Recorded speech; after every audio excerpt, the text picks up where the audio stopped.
ఇంచుమించుగా కాశీలో అందరూ లింగాలు ప్రతిష్ఠించిన వాళ్ళే.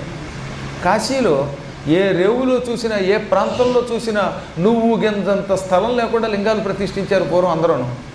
ఇప్పుడు మనకి ఒకవేళ అలా లింగ ప్రతిష్ఠ చేసేందుకు సమయం లేదు, లేక స్థలమే లేదు అనుకుంటే దానికి ఒక మార్గం చెప్పారండోయ్.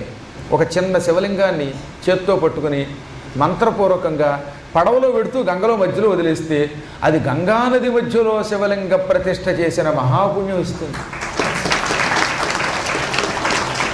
అంటే మీరు గంగేశ్వర లింగాన్ని, జాహ్నవీశ్వర లింగాన్ని ప్రతిష్ఠించిన పుణ్యం పొందుతారు. ఇవన్నీ శాస్త్ర ప్రమాణాలే. అటువంటి వాళ్ళు కూడా తరిస్తారట. వాడు ఇంకా బాగా తరిస్తారు. ఒడ్డున ప్రతిష్ఠ చేయటం ఎంత పుణ్యమో గంగలో విడిచిపెట్టడం కూడా అటువంటిది.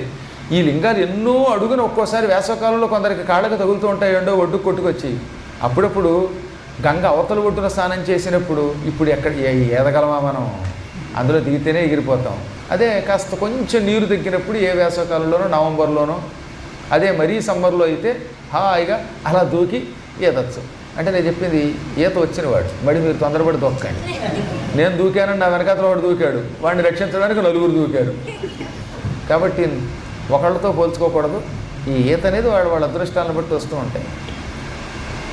వెనకడికో వెర్రి వెంగళప్ప వాళ్ళ ఆవిడ మీద కోపం వచ్చేదిట. వెర్రి వెంగళప్పలకు కూడా పెళ్ళిళ్ళు అవుతాయి కర్మ. అందువల్ల వాడికి పెళ్ళయింది, పెళ్ళాం ఏదో అందుటే నీ మొహానికి అక్షరం ముక్క రాదు, నీకు బుర్ర లేదందిటే దాంతో వాడికి కోపం వచ్చి గంగలో దూకి చచ్చిపోతాడని గంగ దగ్గరికి వచ్చాడు. తీరా గంగలో దూకపోతుంటే బెక్ బెక్ అని ఒక కప్ప నీళ్లలోంచి బొడ్డుకు వచ్చింది. ఇదేం గంగండి, కప్పే ములిగి చావలేదు, ఇక నేనేం చస్తానని ఇంటికి పోయాడు వాడు. కప్పే ములగలేదు, నేనే ములుగుతానన్నట్ట. అందుకని కప్ప అందులో ఎత్తుంది కదా అని టప్పని దూకారంటే మీరు టప్పని పైన టపా కట్టేస్తారు. కాబట్టి కప్ప వేరు, మనం ఎక్కడ దూకుతాం అందులోకి అనుకోవాలన్నమాట. సరే, ఏది ఏమైనప్పటికీ అందులో ఒక లింగాన్ని ప్రతిష్ఠించడం చాలా గొప్పదనమాట. అది మహాయోగ జాతకాన్ని ఇస్తుంది. ఇంతలో